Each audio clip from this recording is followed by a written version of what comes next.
उसके बाद फिर बर्फ़ गिरने लगी, और उसके बाद फिर बर्फ़ के बाद कोहरा छा गया।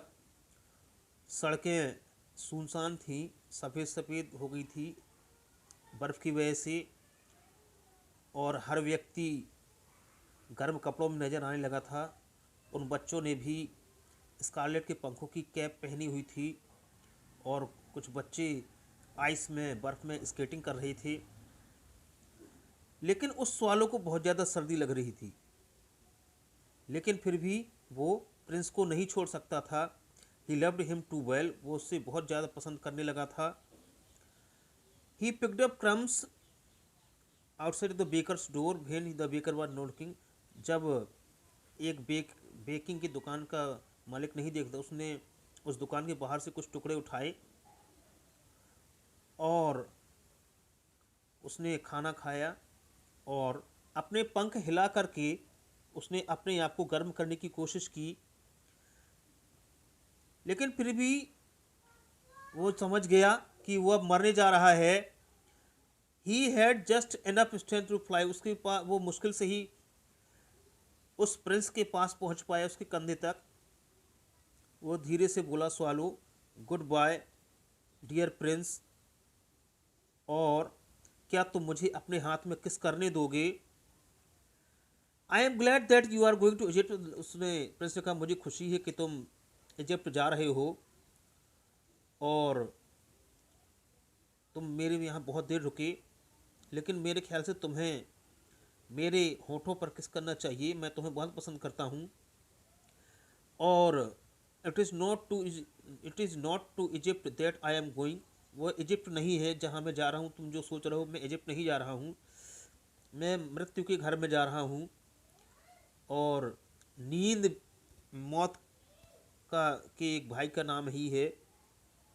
उसने हैप्पी प्रिंस के होठों पर किस किया, और उसके पैरों के पास गिर करके उसकी डेथ हो गई।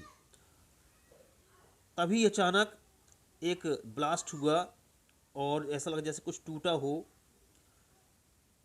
उस प्रिंस का हृदय जो लेड का बना हुआ था, वो दो टुकड़ों में बट गया। और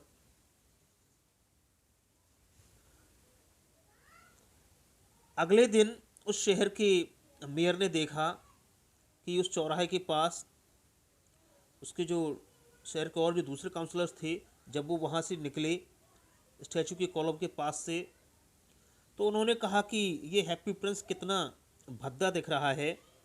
और वो उसके पास गए, मूर्ति के पास, तो उन्होंने देखा वो बिल्कुल भद्दी लग रही थी, क्योंकि उसकी तलवार में ना तो रूबी था, ना उसकी आंखों में नीलम थे, और ना ही उसके शरीर पर वो गोल्डन या सुनहरी जो परत चढ़ी थी वो थी।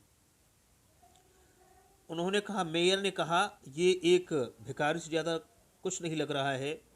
हाँ, अब ये जरूर कह सकते हैं कि टाउन काउंसिल में बस, हाँ, भिखारी से बस थोड़ा सा ही अच्छा लग रहा है। As here actually the dead word his speed, और उसके पैर के पास एक चिड़िया मरी हुई पड़ी है। वो बोले जा रहा था mayor, he must really issue a proclamation that birds are not be allowed to die here.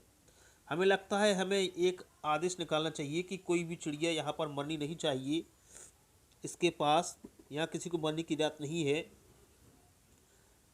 और टाउन के क्लर्क ने, बाबू ने एक नोट बनाया।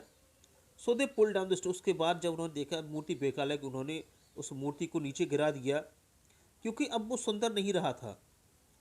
और as he is no longer beautiful as no longer useful, वहाँ के यूनिवर्सिटी के प्रोफेसर ने, आर्ट प्रोफेसर ने कहा, क्योंकि अब वो सुंदर नहीं, इसलिए वो यूजफुल भी नहीं है। Then they melted the statue in furnace, उन्होंने भट्टी में उस मूर्ति को गला दिया।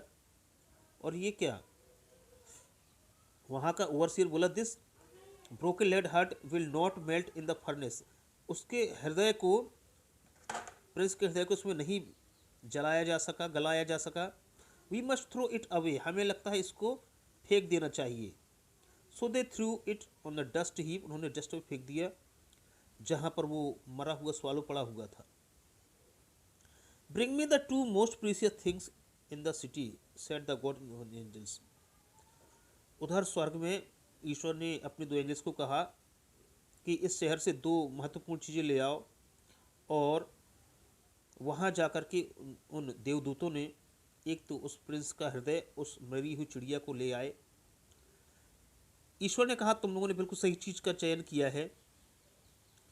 यहाँ स्वर्ग के बाग में ये छोटी चिड़िया गाना गाएगी और हैप्पी प्रिंस मेरी प्रशंसा के लिए रहेगा।